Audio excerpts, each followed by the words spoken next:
Come on, Teddy. Let's see how you snuggle in the real world. The spectral energy flows through your Dateviators, and what was once merely a teddy bear becomes...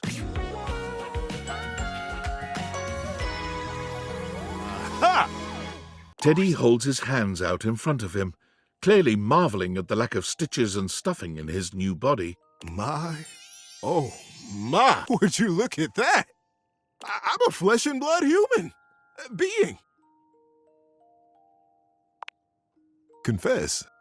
And why now? You knew you were. You are always safe with me to tell me anything. It's my pleasure just to be here with you. You might have expected Teddy to be a bit more taken aback by this confession, but the look he gives you proves that your feelings are no surprise to him, and entirely mutual. Sexy. Well, actually, I can understand why that feeling would have been confusing for you before. And not to wiggle my own ears here, but I am.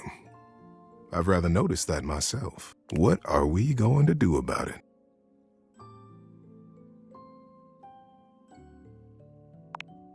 You mischievous little muffin. Let's not waste another minute. Teddy's warmth and kindness make him just as giving a lover as you could have hoped. But where he truly shines is in the moments after.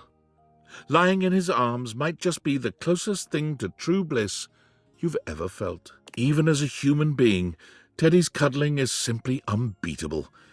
It's almost painful to imagine leaving his embrace, but the hug he gives you before he leaves the next morning softens the blow just a little. Teddy, as we all know, has been a giver of top-quality advice for most of his life. Armed with this skill and a love of the act itself, Teddy applied to be the host of a call-in advice show at a local radio station. He was hired on the spot. He was given a booth, a time slot of his own, and unlimited coffee from the cozy and excellent shop next door to the studio. As you might imagine, he became good friends with all of the employees at both businesses. It wasn't long before he was the go-to help man for the entire neighborhood. For the first few months, Teddy was deliriously happy with his new job. He felt great empathy and fondness for his callers, and always tried his best to help them. Unsurprisingly, he created several new wonderful stories while on air to help illustrate his points.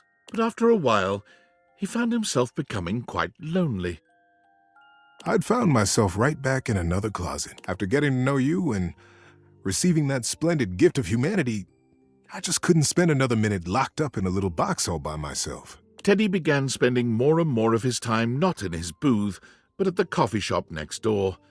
It got to the point where he had a regular table, the one in the window alcove, and a regular order, strong black coffee and hazelnut honey cake. The day he knew he had at last found his place was the day he missed his show. He was sitting at his table with a lovely young woman named Moira. He listened enraptured to her tale about her dog and a cross-country road trip when he realized his time slot had ended 45 minutes ago. I hadn't missed it at all, though, you see. I was so happy right where I was. I wouldn't have left Moira for all the money in that station. So Teddy gave his notice at the studio. They were sorry to see him go. He'd become one of their most popular programs. But the employees knew they would see him again. Many of them had standing appointments with him at his window table, just to check in, just to say hi. He's also branched out just a bit. In addition to the honey cake, he also now enjoys the dark cherry and almond tart.